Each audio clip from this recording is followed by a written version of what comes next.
नमस्कार, केवी न्यूज़ देख रहे हैं आप। केवी न्यूज़ खबर आपकी में आपका स्वागत है। केवी न्यूज़ की खास पेशकश वारदात में आपका स्वागत है। 2 साल पहले ऋषिकेश के एक वनंतरा रिजॉर्ट में लड़की आई थी नौकरी करने, और नौकरी करते हुए 1 महीना भी नहीं हुआ था कि उसका हो गया मर्डर, खून हो गया। अंकिता भंडारी श्रीनगर के डोब श्रीकोट की रहने वाली एक 18 साल की लड़की, जिसने हॉस्पिटल मैनेजमेंट में 1 साल का कोर्स किया और उसके बाद उसको जॉब मिल गई ऐसे रिजॉर्ट में जो जंगल में था। जंगल में रिजॉर्ट था, और रिजॉर्ट में जब नौकरी लग गई, मतलब उसका अपॉइंटमेंट हो गया, तो फिर अंकिता भंडारी के पिता जो वीरेन भंडारी थे वो पहुंचे अपनी बेटी को लेकर वनंतरा रिजॉर्ट में। और वनंतरा रिजॉर्ट की जो लोकेशन थी उसको देखकर जा ही रहे हर बाप को शक होता है, अंकिता भंडारी के पिता को भी लगा ये जो रिजॉर्ट है तो जंगल में है, सुनसान जगह में है, यहाँ पर उनकी बेटी की सुरक्षा को लेकर उनको कुछ खतरा था। तो उन्होंने फिर वो रिजॉर्ट के मालिक से बात की, तो रिजॉर्ट के मालिक ने कहा कि ये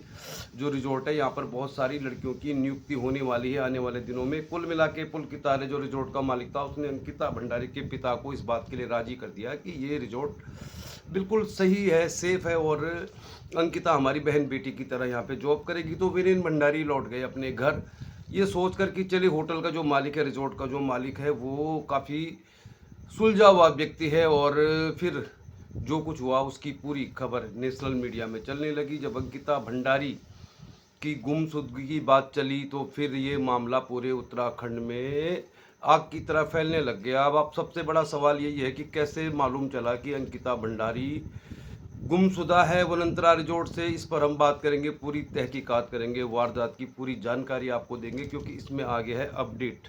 इसमें जो ताज़ा अपडेट आया है उसको लेकर ही हम बात करेंगे। सुप्रीम कोर्ट में सीबीआई जांच की मांग को लेकर, वीआईपी की जांच की मांग को लेकर अंकिता भंडारी के परिजनों और पत्रकार आशुतोष नेगी ने एक याचिका डाली थी कि इसकी सीबीआई जांच होनी चाहिए, इसमें वीआईपी के एंगल को भी साफ किया जाना चाहिए। बहुत लंबे समय तक टाल मटोल कर रही थी उत्तराखंड की सरकार, और आखिर में इसमें एक ऐसा फैसला आ गया कि भाई इसकी सीबीआई जांच नहीं होगी। तो फिर जो माफ़ीनामा आया, अमूमन जो होता है, हम किसी वकील पे अगर किसी मामले को लेकर जाते हैं और मामला हमारे पक्ष में नहीं आता तो वकील का जो जवाब होता है आमतौर पर वो यही होता है कि भाई हमारे पक्ष में साक्ष्य नहीं थे, एविडेंस नहीं थे, दूसरी पार्टी ने सबूत पेश कर दिया, इसलिए फैसला हमारे पक्ष में नहीं आया। और वकालत के पेशे में ये सब कुछ चलता ही रहता है, क्योंकि दो पक्षों के बीच में किसी एक पक्ष को ही मतलब फैसला मिलता है। तो कुल मिला के अब इस मामले में ट्विस्ट आ गया है। इस मामले में 2 खबर है जिनको लेकर हम खास तौर पर आपके साथ बातचीत करना चाहते हैं, क्योंकि हुई है बहुत बड़ी वारदात, और वारदात की तहकीकात की है उत्तराखंड पुलिस की जो एसआईटी है, और एसआईटी की जो चार्जशीट कोर्ट में दाखिल की गई है तो उसमें अंकित गुप्ता, सौरभ भास्कर, पुलकित आर्य को ये माना गया है कि इन्होंने ही अंकिता भंडारी का कत्ल किया है, इसीलिए अभी ये जेल में है और इनका मुकदमा चल रहा है। तो 2 बातों पर हम खास तौर पर केंद्रित करेंगे आज की खबर, जिसका टाइटल है वारदात। तो पुलकित आर्य ने कोर्ट में एक याचिका लगाई थी कि उनका नार्को टेस्ट होना चाहिए। अब बताइए, इतने लंबे समय तक अंकिता भंडारी के माता पिता और उनके साथ जो वकील है वो पैरवी कर रहे थे इस बात की उत्तराखंड की सरकार से, कोर्ट से, कि भाई इन तीनों आरोपियों का नार्को टेस्ट होना चाहिए। मतलब ये बात तब की है जब केस शुरू हुआ था, लेकिन तब नार्को टेस्ट नहीं हुआ। अब क्यों नहीं हुआ इसको लेकर तो हम भी बहुत ज़्यादा आपको जानकारी दे नहीं सकते, हमारी भी सीमाएँ हैं। तो जब अंकिता भंडारी के माता पिता और पत्रकार आशुतोष नेगी और उनके जो वकील चाह रहे थे कि तीनों आरोपियों का नार्को टेस्ट होना चाहिए तो मामला खुल जाएगा, वीआईपी का भी, और तमाम जानकारियां मिल जाएंगी, लेकिन तब नार्को टेस्ट नहीं हुआ। क्यों नहीं हुआ नार्को टेस्ट? क्या वकीलों की इसमें क्या भूमिका थी? मतलब क्या ऐसा मामला था कि उत्तराखंड की सरकार है, जो उत्तराखंड की एसआईटी है, वो इन तीनों आरोपियों का नार्को टेस्ट नहीं करा पाई। अब पुलकित आर्य क्यों कह रहा है कोर्ट में कि मेरा नार्को टेस्ट करा दो, और क्यों उनका नार्को टेस्ट नहीं हो रहा, इस पर बात करेंगे। क्यों सुप्रीम कोर्ट में एलन गोंजाल्विज जो सुप्रीम कोर्ट में अंकिता भंडारी केस की पैरवी कर रहे थे वीआईपी की जांच को लेकर, सीबीआई जांच की मांग को लेकर, उन्होंने एक माफीनामा दिया है। आमतौर पर वकील कह देते हैं सीधे सीधे कि भाई सबूत नहीं थे, साक्ष्य नहीं थे, आपका केस कमजोर था, इसलिए हम मुकदमा हार गए। लेकिन यहाँ पर मामला कुछ और ही है, और ये बिल्कुल ऐसा मामला है जिसको उत्तराखंड के शायद बहुत सारे पत्रकार तो नहीं बता रहे होंगे आपको, क्योंकि पत्रकारों को भी चुनाव में बड़ी इंटरेस्ट है, आने वाले समय में चुनाव लड़ना चाहते हैं पत्रकार। तो अंकिता भंडारी केस को लेकर हम जो आपको खबर देने जा रहे हैं वो खबर 100% लीगल है, मतलब लीगल ही मामला है, क्योंकि अंकिता भंडारी केस का जो मामला है कोटद्वार कोर्ट में चल रहा है और हमारे मानना है कि 2-3 महीने के अंदर इसमें फैसला आ जाएगा। अंकिता भंडारी केस में पहले क्या चल रहा है और फिर हम आपको बताते हैं कि ये जो 2 बातें हैं, एक माफ़ीनामा जो सुप्रीम कोर्ट में एलन गोंजाल्विस पैरवी कर रहे थे, उन्होंने ये कहने के बजाय कि केस कमज़ोर था, इसमें कोई वीआईपी नहीं था, ये कह दिया, उन्होंने माफ़ी मांग दी। मैं अंकिता भंडारी तुमसे माफ़ी चाहता हूँ, मैं सोनी देवी तुमसे माफ़ी चाहता हूँ, मैं पत्रकार आशुतोष नेगी तुमसे माफ़ी चाहता हूँ कि मैं इस केस में सीबीआई की जांच की जो है अनुमति सुप्रीम कोर्ट से नहीं ले पाया। तो एक तो सुप्रीम कोर्ट के वकील का माफ़ीनामा और दूसरा पुलकित आर्य का जो रिक्वेस्ट था कोर्ट में कि भाई मेरा नार्को टेस्ट करा दो, क्यों खारिज हुआ, इस पर बात करेंगे। तो कुल मिला के अब ये जो मामला है इसको लेकर हम एक बात ज़रूर कहना चाहते हैं कि इस केस में अभी लगभग आखिरी चरण है, संभवतः इसीलिए पुलकित आर्य ने जो आखिरी समय में एप्लीकेशन दी थी कि मेरा नार्को टेस्ट होना चाहिए, वो खारिज हो गई, क्योंकि अब सब कुछ हो चुका है, गवाही हो चुकी है, बयान हो चुके हैं और इस केस में अब मात्र औपचारिकताएं बची हुई हैं। यानी कि कोर्ट ये मानता है कि भले ही 100 बेगुनाह छूट जाए, लेकिन किसी निर्दोष को सज़ा नहीं होनी चाहिए। और ये कोर्ट का एक ऐसा मामला है जिसके तहत कोर्ट ने जो आरोपी हैं उनके वकील को कहा कि भाई अगर तुम्हारे पास कोई गवाह है जो ये साबित कर सकते हैं कि ये तीनों आरोपी निर्दोष हैं, तो फिर आप गवाह ला सकते हो। अब हम नहीं जानते कि भाई जिस तरह से कार्रवाइयाँ हो रही है, गवाह आ नहीं रहे। पिछली तारीख में गवाह नहीं आया कोर्ट में। जिन गवाहों की लिस्ट दी गई थी आरोपियों के वकील की ओर से 12 गवाह, जैसा मैं आपको बार बार बता रहा हूँ, 12 गवाहों में से एसडीएम, डीएम और एम के सुर की विधायक को तो कोर्ट ने मना कर दिया, तो फिर बच रहे थे 9 गवाह। 9 में से 4 गवाहों की गवाही हो चुकी और पिछली तारीख में जिस गवाह को अपनी गवाही देनी थी वो आया ही नहीं कोर्ट में। तो सबसे बड़ा सवाल यही है कि जो डिफेंस के वकील हैं, जब उन्होंने नाम दे दिए, गवाहों के नाम दे दिए, तो कोर्ट में क्यों नहीं आ रहा है। इस केस में अगली तारीख है 21 मार्च। तो पहले मैं आपको इसकी जानकारी दे दूँ, फिर आपको उस विषय पर लाते हैं कि भाई क्यों माफ़ीनामा सुप्रीम कोर्ट में पैरवी कर रहे वकील ने दिया और क्यों चाहता है पुलकित आर्य नार्को टेस्ट। इस खबर पर हम फोकस करेंगे, क्योंकि ये वारदात हुई है, एक लड़की की हत्या की वारदात हुई है और कोर्ट के नज़रिए से मामला पूरा चल रहा है। तो फिलहाल ये मान के चलिए आपकी 21 मार्च को अगली तारीख है। अभी इसमें 4-5 ऐसे गवाह हैं जो डिफेंस ने नाम दिए हैं। अब वो गवाह आएंगे नहीं आएंगे, उनमें बहस होगी, जिरह होगी या नहीं होगी, लेकिन ये मान के चलिए आप कि ये गवाह अगर अपनी गवाही कोर्ट में दे देंगे, जिसको औपचारिकता ही मान सकते हैं आप, क्योंकि पूरी जो एसआईटी की चार्जशीट में गवाह हैं उनके बयान हो चुके हैं। और एसआईटी की जो चार्जशीट है, मतलब एसआईटी पुलिस की ही एक टीम होती है जो किसी खास मामले की जांच करती है, और उनकी जो चार्जशीट कोर्ट में दाखिल की गई है, तो उसमें ये कहा गया है कि अंकिता भंडारी के मर्डर में अंकित गुप्ता, सौरभ भास्कर और पुलकित आर्य का रोल है, इन्होंने ही किया है, मतलब यही आरोपी हैं, इसीलिए 2 साल से जेल में बंद। तो फिर इस केस में ये मान के चलिए, पहले आपको केस की अपडेट देते हैं। ज़्यादातर लोग ये जानना चाहते हैं कि कब तक फैसला आएगा। तो फिलहाल अब इसमें अगली तारीख 21 मार्च है और 21 मार्च को गवाह आएगा, तो फिर वो अपना बयान देगा, उस पर जिरह भी हो सकती है। तो मोटा मोटा मान के चलिए कि 4-5 गवाह हैं, और अगर आप ये मान के चले कि अप्रैल तक इनकी गवाही पूरी हो जाती है, तो फिर 2-3 तारीखों में दोनों ही पक्षों के वकीलों के बीच जिरह होगी इस चार्जशीट को लेकर, और फिर इसमें आ जाएगा फैसला। अब कोर्ट का मामला है, हम ये तो नहीं कह सकते कि इसमें अप्रैल में फैसला आएगा कि मई में फैसला आएगा, लेकिन हमारे मानना है कि जून से पहले अंकिता भंडारी केस में फैसला आ जाएगा। तो सबसे बड़ा सवाल यही है कि जब पूरे केस में चार्जशीट में जो भी बयान थे या जो भी गवाह थे उनका मामला दर्ज हो चुका है, तो फिर अब पुलकित आर्य क्यों करवाना चाहता है नार्को टेस्ट, और क्यों उसकी जो अपील थी वो रिजेक्ट हो गई।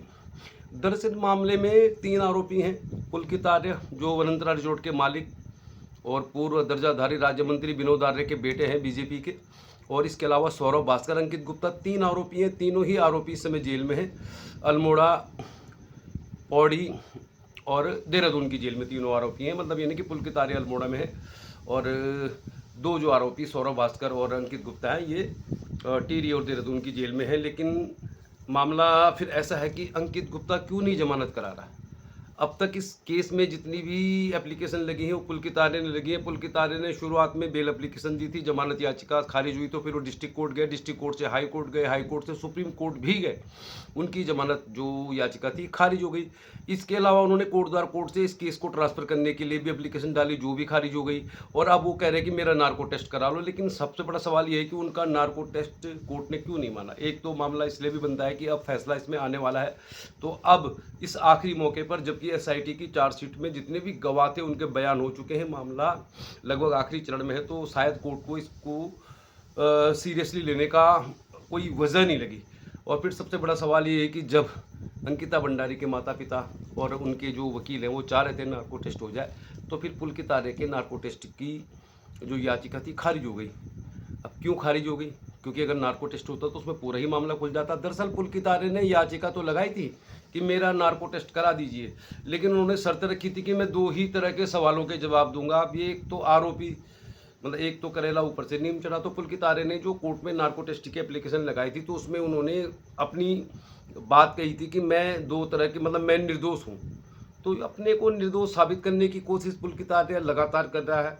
लेकिन सौरभ भास्कर और अंकित गुप्ता की न कोई बेल एप्लीकेशन लगी है और न उन्होंने कोई इस तरह की एप्लीकेशन लगाई है। तो सबसे बड़ा सवाल कि पुलकित आर्य क्यों कराना चाहता था नार्को टेस्ट, वो भी खाली इस बात को लेकर कि वो निर्दोष है। तो क्या जो 3 आरोपी हैं जिन पे अंकिता भंडारी के मर्डर का आरोप पुलिस की चार्जशीट में दर्ज है, क्या तीनों ने मिलकर मर्डर किया या इसमें 1-2 की भूमिका ज़्यादा थी? इसको लेकर तो अभी कह नहीं सकते, क्योंकि मामला तो कोर्ट में है। कोर्ट में एडीजे रीना नेगी की अदालत ही तय करेगी कि अंकिता भंडारी केस में वाकई क्या हुआ था।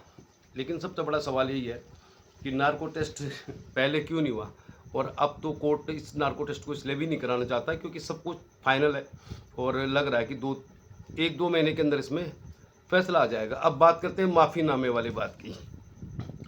माफ़ीनामा एलन गोंजाल्विस सुप्रीम कोर्ट के एक जाने माने वकील हैं जो अंकिता भंडारी केस की पैरवी कर रहे थे, इस बात को लेकर कि अंकिता भंडारी केस में वीआईपी की जांच भी होनी चाहिए और इसकी सीबीआई जांच होनी चाहिए। और जो सवाल उन्होंने उठाए हैं वही सवाल अंकिता भंडारी के माता पिता भी उठा रहे थे, अंकिता भंडारी केस में पत्रकार आशुतोष नेगी भी उठा रहे थे, और वही सवाल अब जो है गोंजाल्विस सुप्रीम कोर्ट के वकील ने भी माफ़ीनामा मांगा है। उन्होंने माफ़ी मांगी अंकिता भंडारी से, उसकी मां सोनी नेगी से और पत्रकार से कि वो इस मामले की सीबीआई जांच की याचिका को पास नहीं करा पाए कोर्ट में, और ये भी कि भाई वीआईपी की जांच नहीं करा पाए। इसके लिए उन्होंने ये कहने के बजाय कि आपके पास सबूत नहीं था, हमारे पास सबूत नहीं था, माफ़ी मांग ली। इस बात पर हम विस्तार से बात करेंगे क्योंकि यही जो एक मामला है वीआईपी का, और यही जो मामला है जिसको सुप्रीम कोर्ट ने अब रिजेक्ट कर दिया। यानी कि अब अंकिता भंडारी केस में फ़िलहाल अभी जो जानकारी आ रही है, सुप्रीम कोर्ट ने सीबीआई जांच से मना कर दिया है। क्या आने वाले समय में सरकारें बदलती हैं और क्या इसमें कोई विकल्प है कि दोबारा एप्लीकेशन या पिटीशन फाइल की जा सकती है, इसको लेकर हमें कोई जानकारी नहीं है। लेकिन इस खबर को विस्तार से जानने के लिए आपके साथ एक खबर हम पुरानी शेयर करना चाहेंगे, क्योंकि ये वारदात है, क्राइम रिपोर्ट है। बहुत साल पहले दिल्ली के चांदनी चौक से सदर बाज़ार के बीच में गुजरात के एक व्यापारी के साथ करोड़ों की लूट हो गई। यानी कि जब व्यापारी ऑटो से जा रहा था, उसके पास जो बैग था उसमें बहुत बड़ी रकम थी, तो कुछ बाइक सवार आया और उन्होंने उस व्यापारी से वो बैग छीन लिया और चोरी हो गई, मतलब इन्हें वारदात हो गई दिल्ली में, और वो मामला बाद में सुलझ गया। कैसे सुलझा, इस खबर की जानकारी आपको इसलिए हम दे रहे हैं कि इस मामले में जो अंकिता भंडारी के माता पिता है, जिस व्यक्ति को उन्होंने वीआईपी बताया है, उसका नाम तो आप खुद ही सर्च कर लीजिए क्योंकि हमारी भी सीमा है। तो अंकिता भंडारी की मां सोनी देवी और पत्रकार आशुतोष नेगी ने एक व्यक्ति पर शक जाहिर किया था कि ये व्यक्ति वीआईपी है, और ये व्यक्ति अगर वीआईपी नहीं है तो फिर ये व्यक्ति अपनी जो पुलिस इसकी जांच कर ले, इसकी लोकेशन जांच कर ले, मतलब ये उस दौरान वनंतरा रिजोर्ट के आसपास था या नहीं था, इसने पुलकित आर्य से बात की नहीं की, सौरभ भास्कर से बातचीत नहीं की, इस बात की अगर जानकारी मिल जाती है तो फिर साबित हो जाएगा कि ये व्यक्ति वीआईपी नहीं था। अब पीड़ित की मां अगर आरोप लगा रही है कि अमुक व्यक्ति पे उन्हें शक है कि वो वीआईपी था, तो फिर उसकी कॉल डिटेल की जांच, उसकी फ़ोन लोकेशन की जांच क्यों नहीं हो रही है? ये मामला सुप्रीम कोर्ट में गोंजाल्विस ने भी उठाया और यही मामला अंकिता भंडारी की मां भी उठा रही थी कि उनको किसी व्यक्ति पे शक है कि ये व्यक्ति ही वीआईपी था, क्योंकि अंकिता भंडारी ने पुलकित आर्य को फ़ोन करके कहा था कि भाई मुझे किसी वीआईपी के लिए एक्स्ट्रा सर्विस देने की बात की जा रही है, और ये बात बाकायदा व्हाट्सएप चैट्स में अवेलेबल है। जिस व्हाट्सएप चैट्स को लेकर डिफेंस बार बार ये आरोप लगा रहा है कि अंकिता भंडारी के अपने माता पिता के साथ संबंध अच्छे नहीं थे, अपने बॉयफ्रेंड के साथ संबंध अच्छे नहीं थे, तनावपूर्ण स्थिति में थी, क्योंकि उनके पास वो चैट्स अवेलेबल है। अंकिता भंडारी और पुष्पदीप के बीच जो बातचीत हुई, अंतरंग बातचीत भी हुई, कुछ माता पिता के साथ उसके तनाव की बात भी हुई, लेकिन उसी व्हाट्सएप चैट्स में ये भी तो बात हुई थी कि मुझे किसी वीआईपी के लिए एक्स्ट्रा सर्विस देने की बात की जा रही है, लेकिन इस मुद्दे को चार्जशीट में नहीं रखा गया है। तो ये जो वारदात है, इसकी जो कड़ियाँ हैं बहुत समय तक खुल पाएंगी, नहीं खुल पाएंगी। तो हम बात कर रहे थे कि सुप्रीम कोर्ट के वकील ने क्यों मांगी माफ़ी। तो दिल्ली में एक कांड हुआ था, मतलब चोरी की वारदात हुई थी, डकैती हुई थी, तो फिर पुलिस पे जब दबाव बढ़ गया, पुलिस पे तो दबाव यहाँ भी था, यहाँ पर पुलिस की चार्जशीट को लेकर कहा जा रहा है कि इसमें अंकिता भंडारी को इंसाफ मिलेगा। हालांकि इसमें वीआईपी का एंगल नहीं है, कोटद्वार कोर्ट में आपको दिखा रहे हैं वारदात। तो दिल्ली में जो वारदात हो गई करोड़ों की, एक गुजरात के व्यापारी से डकैती हो गई, तो फिर पुलिस के लिए ये बिल्कुल एक प्रेस्टीज वाली बात हो गई कि दिन दहाड़े दिल्ली में किसी ने करोड़ों की लूट कर ली। तो फिर पुलिस के पास कुछ ऑप्शन नहीं था। जिस जगह में वारदात हुई, पुलिस ने उस जगह के जितने भी लोग उस वारदात के समय मौजूद थे उनकी पूरी कॉल डिटेल खंगाल दी। हजारों लोगों के उस समय उपस्थित थी, और हजारों लोगों की जब पुलिस ने जांच की, मतलब फ़ोन डिटेल की, तो कोई सरकारी कर्मचारी था, कोई व्यापारी था, कोई महिला थी, तो वो लोग सबके दायरे से बाहर थे। लास्ट में पुलिस ने शॉर्ट लिस्ट करते हुए 10-12 लोगों के नाम नोट किए जो उस लोकेशन में मौजूद थे जहाँ पर से डकैती हुई थी। और फाइनली फिर वो 3-4 लोग पुलिस को मिल गए जिन्होंने उस लोकेशन में, जिनकी मतलब मौजूदगी थी जहाँ पे डकैती हुई, और पुलिस ने आरोपियों को गिरफ्तार कर लिया। मतलब फ़ोन लोकेशन के आधार पर ये करोड़ों की डकैती का मामला दिल्ली पुलिस ने साफ कर लिया। और यही बात अब सुप्रीम कोर्ट के वकील जो है माफ़ीनामे में कह रहे हैं कि भाई वीआईपी पर जिस व्यक्ति को लेकर शक है, उसकी फ़ोन कॉल की जांच नहीं हुई, उसकी व्हाट्सएप कॉल की जांच नहीं हुई, और केवल ये कहा गया कि अंकिता भंडारी जब चीला बैराज जा रही थी तीनों आरोपियों के साथ तो वो खुश नज़र आ रही थी, जबकि अंकिता भंडारी ने फ़ोन करके अपने बॉयफ्रेंड पुष्पदीप को कहा था कि मैं बहुत मुश्किल में हूँ, ज़्यादा बात नहीं कर सकती। और 2 बातें हुई थी कि वीआईपी के लिए एक्स्ट्रा सर्विस देने की बात की जा रही, उसके बाद फ़ोन स्विच ऑफ हो गया। तो सबसे बड़ा सवाल वही है जो हम कहना चाह रहे थे आपसे कि वकील ने माफ़ीनामा क्यों मांगा। आखिर कोर्ट में इस बात को नहीं माना गया कि इस मामले में कोई वीआईपी था, जबकि जिस व्हाट्सएप चैट के आधार पर पूरा मुकदमा चल रहा है, अंकिता भंडारी केस में एडीजे रीना नेगी की अदालत में जो केस चल रहा है, जिसमें बहस होती है, जिरह होती है, तो उस मामले में ज़्यादातर जो आरोपियों के वकील हैं वो यही साबित करना चाहते हैं कि अंकिता भंडारी और पुष्पदीप के बीच संबंध सामान्य नहीं थे, उनके अपने माता पिता के साथ संबंध सामान्य नहीं थे, क्योंकि उनकी व्हाट्सएप चैट्स में इस बात का खुलासा हो रहा है। इसी व्हाट्सएप चैट्स में अंकिता भंडारी ने कहा था कि मुझे किसी वीआईपी के लिए एक्स्ट्रा सर्विस देने की बात की जा रही है, और जब आखिरी दिन वो चीला बैराज गई थी तो उस समय भी उसने पुष्पदीप को फ़ोन करके कहा था कि मैं बहुत मुश्किल में हूँ, मैं तुमसे ज़्यादा बात नहीं कर सकती, क्योंकि उनके साथ 3 लोग थे, अंकित गुप्ता, सौरभ भास्कर और पुलकित आर्य। तो सबसे बड़ा सवाल यही है कि भाई जो अंकित गुप्ता हैं या सौरभ भास्कर है, उन्होंने अपनी जमानत की याचिका लगाई, और पुलकित आर्य लगातार वनंतरा रिजॉर्ट को तोड़े जाने को लेकर और कोर्ट में उन्होंने बहुत तरह की एप्लीकेशन लगाई हैं। तो पुलकित आर्य अपने को ये साबित करने की कोशिश कर रहे हैं आखिरी चरण में कि अंकिता भंडारी के मर्डर में उनका रोल नहीं है।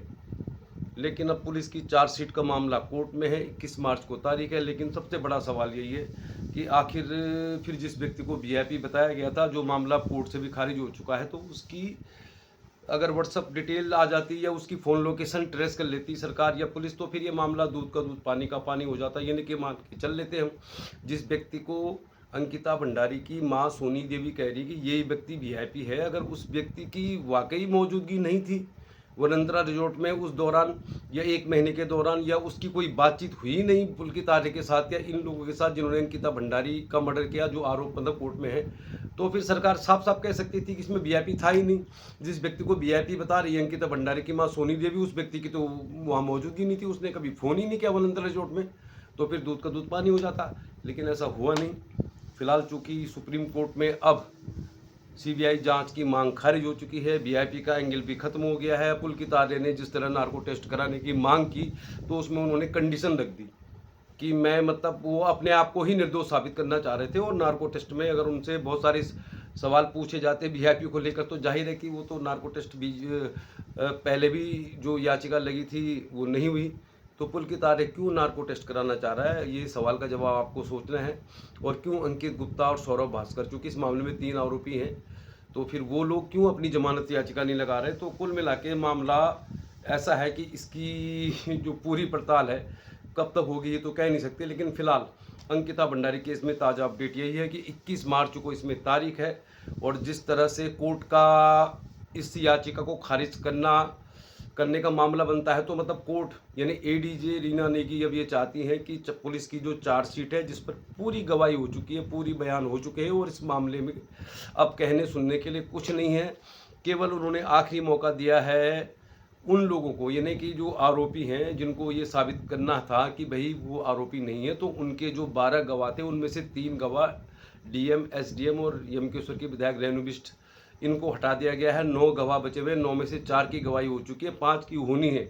अगर ये 5 गवाह आए थे पिछली तारीख में, गवाह नहीं आया, तो अब 21 मार्च को तारीख है। तो फिलहाल ये मान के चलिए कि फैसले की घड़ी आने वाली है।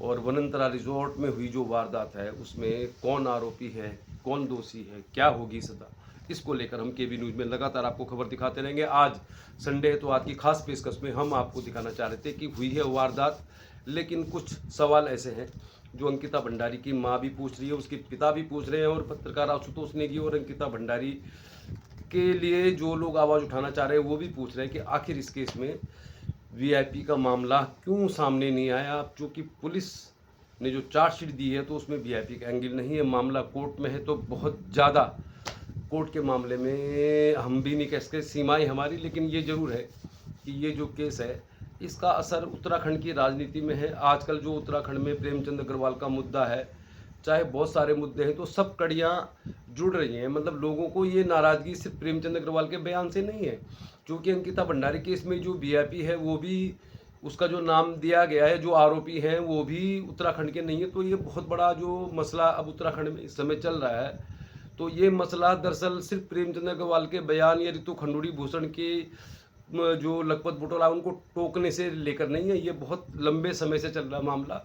क्योंकि राजनीतिक तौर पर सरकार जो है वही चुनाव जीत रही है, तो इसलिए ये जो मामला है, अभी जो उत्तराखंड में हालात हैं, ये हालात का जो एक पहलू है वो अंकिता भंडारी केस से भी जुड़ा हुआ है। अंकिता भंडारी एक लड़की 18-19 साल की, जिसको नौकरी नहीं मिली, जहाँ से उसने कोर्स किया देहरादून से, श्रीनगर डोब सिरकोट की रहने वाली थी, तो उसको नौकरी करने के लिए जंगल के एक रिजॉर्ट में जाना पड़ा। और उसके बाद उसके साथ जो वारदात हुई, तो उसमें उत्तराखंड के जो पहाड़ी लोग थे वो नहीं थे, क्योंकि उनका जो मतलब एक सरनेम है, उसी मामले की जो एक आग है वो उत्तराखंड में है। और उसी का असर अब ये जो ताज़ा तरीन मामला हुआ है, प्रेमचंद अग्रवाल ने जो बयान दिया और विधानसभा में जो बातचीत हुई, मतलब जो विधानसभा अध्यक्ष ने लखपत बुटोला को कहा, तो दरअसल उस मामले से लोग गुस्सा नहीं है। अब नरेंद्र सिंह नेगी ने गाना भी बना दिया है। तो मतलब मामला ये अंकिता भंडारी केस के बाद बहुत ज़्यादा इस बात पर पहाड़ के लोगों में नाराज़गी है और थी। भले ये राजनीतिक तौर पर नहीं आई सामने, मतलब राजनीतिक तौर पर तो सरकार जो है रिपीट होती रही, लोकसभा में भी रिपीट हुई है, विधानसभा में भी रिपीट हुई है, निकाय चुनाव में भी रिपीट हुई है, लेकिन ये एक मुद्दा है जिसको लेकर हम कह सकते हैं कि बात निकलेगी तो दूर तलक जाएगी। बहुत लंबे समय तक उन तमाम लोगों को इन सवालों का जवाब देना पड़ेगा कि भाई विधानसभा में जो बात हुई और जो प्रेमचंद अग्रवाल ने बयान दिया, जो अंकिता भंडारी के साथ वीआईपी का मामला है, तो 3 ऐसे मामले हैं कि जिसका जवाब आने वाले समय में उन तमाम नेताओं को देना पड़ेगा जो इस मुद्दे पर मौन थे। और हमारा मानना यह है कि उन तमाम महिलाओं को भी देना पड़ेगा जो प्रेमचंद अग्रवाल के साथ डांस कर रही हैं, या फिर जो महिला विधानसभा अध्यक्ष के साथ डांस कर रही है। तो इन तमाम महिलाओं को भी इस बात को सोचना पड़ेगा कि ज़रूरी नहीं है कि हर व्यक्ति, हर लड़की 20-25 लाख रुपए खर्च करके कोई कोर्स कर ले, या हर लड़की के माँ बाप इतने सक्षम नहीं होते कि जो अपनी बेटी को जॉब तो दिलाना चाहते हैं, लेकिन उस तरह का कोर्स नहीं करा सकते जिस तरह का कोर्स वो लोग करा सकते हैं जो खूब डांस करते हैं, खूब मौज मस्ती करते हैं। तो सबसे बड़ा सवाल, वारदात हुई है और वारदात में जो फैसला है वो बहुत जल्द आ जाएगा। तो फैसले की घड़ी नज़दीक है, लेकिन क्यों पुलकित आर्य कराना चाह रहे हैं नार्को टेस्ट? कौन मुख्य आरोपी है जिसने इस हत्याकांड को, मतलब अपना, जिस हत्याकांड में जिसकी सबसे बड़ी भूमिका है? तो क्या 3 आरोपियों में कोई ऐसा है जिसने अंकिता भंडारी केस में उसकी जो मौत हुई है उसको मेन अमली जामा पहनाया है, तो पुलकित ही क्यों कर रहे हैं जमानत याचिका दाखिल या नार्को टेस्ट की मांग? अंकित गुप्ता और सौरभ भास्कर क्यों नहीं कर रहे हैं? ये सबसे बड़ा सवाल यही है। और जो सुप्रीम कोर्ट के वकील है एलन गोंजाल्विस, उन्होंने माफ़ी क्यों मांगी? ये सवाल ऐसे हैं जिनका जवाब मिलने में शायद बहुत समय लगेगा। आज के लिए इतना ही। आप देख रहे थे केबी न्यूज़ की खास पेशकश वारदात। 21 तारीख को डेट है, तो फिर आपको हम ताज़ा अपडेट देंगे। आज के लिए इतना ही। देखते रहिए केबी न्यूज़। नमस्कार। चलिए फिर आज के लिए इतना ही। अंकिता भंडारी केस से जुड़ा हुआ ताज़ा अपडेट आपके साथ हमेशा हम शेयर करते हैं। कोटद्वार के ईडीजे रीना नेगी की अदालत में केस चल रहा है। 21 मार्च को अगली तारीख है, तो 22 मार्च को हम आपसे एक बार फिर मिलेंगे इसी केस को लेकर जिसमें हुई है वारदात। देखते रहिए, चैनल को सब्सक्राइब कीजिए, शेयर कीजिए, कमेंट कीजिए। नमस्कार। तो देखते रहिए केबी न्यूज़, खबर, खेल, राजनीति, मनोरंजन एवं सामाजिक सरोकारों की। बहुत बहुत धन्यवाद। चैनल को सब्सक्राइब करें, शेयर करें, कमेंट करें।